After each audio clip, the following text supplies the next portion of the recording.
Kyrie Jesu Domine, dona eis requiem. Good morning.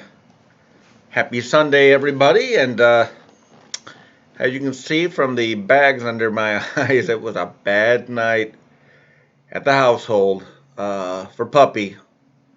A lot of storms. I mean, some loud thunder. Poor Jackson was shaken bad. He is terrified of storms, of fireworks, and guns. And storms seem appropriate because today's gospel, it's all about a storm on the sea. It's probably like a big lake. I mean, that's what we'd probably consider it. We saw the lake the apostles were on.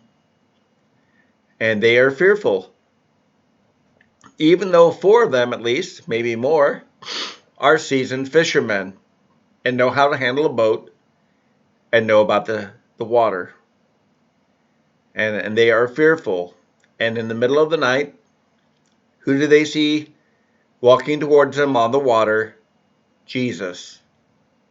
And they think Jesus is a ghost. They are terrified and they cry out because people don't walk on water.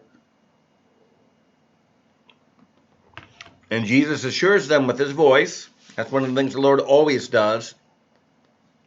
That's where Jesus is very similar to his Father. Although seeing is believing for us, the voice is confirmation.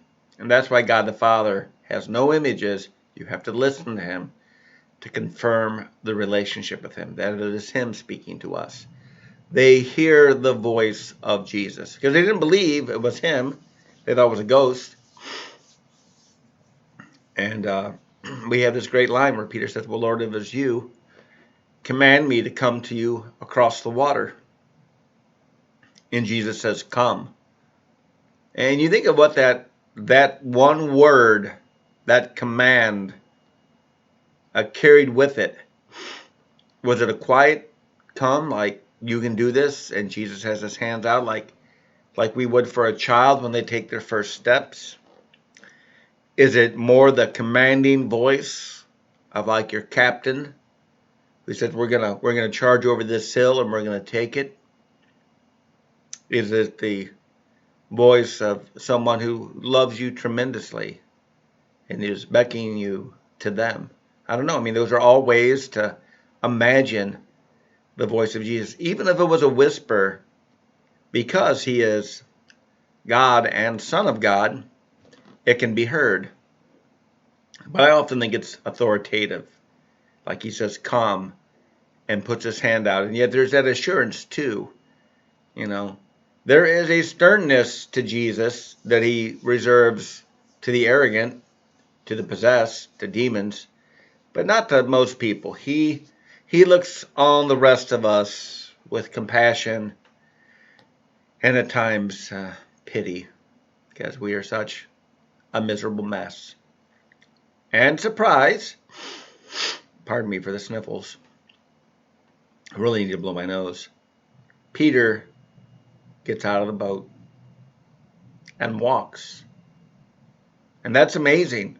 So I can't imagine those first steps on the surface of the water. When Peter knows he should be sinking, and he is not. I mean, I often like to think he took a few steps towards Jesus. You know, it just wasn't get out of the boat and go, oh my, I'm standing, and then he starts sinking. I like to think he took a few steps looking at Jesus and saw that those eyes locked on the Lord.